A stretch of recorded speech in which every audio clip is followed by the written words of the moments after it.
ሰላም እንዴት ናችሁ? በረከት እባላለሁ። ፎሬክስ ትሬደር ነኝ ፕላስ ደግሞ መሽን ለርኒንግ ኢንጂነር ነኝ እና ከዚህ በፊት የነበረውን አንድ ቪዲዮ አይታችሁት ከሆነ በእንግሊዝኛ ቪዲዮ እየሰራው ነበር ከዚህ በፊት which is like $200,000 በሁለት ዓመት መስራት የሚል እቅድ አለኝ እና አይ ኖ ከባድ የሆነ ነገር ነው። ነገር ግን ስትራክቸርድ በሆነ ፕላንድ በሆነ መንገድ መስራት ነው። ኦልሬዲ ጆርኒውን ጀምሬዋለሁ።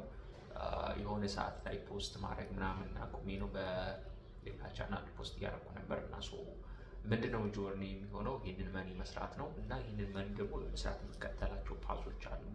ሪሞት ወርክ መስራት፣ ፍሪላንስ ማድረግ፣ ከዛ ደግሞ ከዚ ያገኘሁትን ገቢ ስኬል ማድረግ ፎሬክስ ትሬዲንግን በመጠቀም ነው።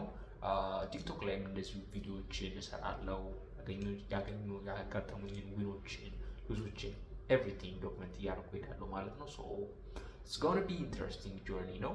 አት ዘ ሴም ታይም ደግሞ ቻሌንጂንግ የሆነ ጆርኒ ነው። አይ ኖ ፎሎ አድርጉ፣ ሰብስክራይብ አድርጉ ቱ ዚስ ቻናል። በጣም ብዙ ነገር እንደምትማሩ እርግጠኛ ነኝ። እኔ የማልፍበትን ፓዝ ኤቭሪ ስቴፕ the struggles that I have to overcome ምን አይነት ዲሲዥኖችን ቴክ አደርጋለሁ ኤቭሪቲንግ ለማሳየት ይሆናል። እናንተም ግሮ ታደርጉበታላችሁ፣ ህይወታችሁን አስተሳሰባችሁን ትለውጣላችሁ። ሌትስ ጎ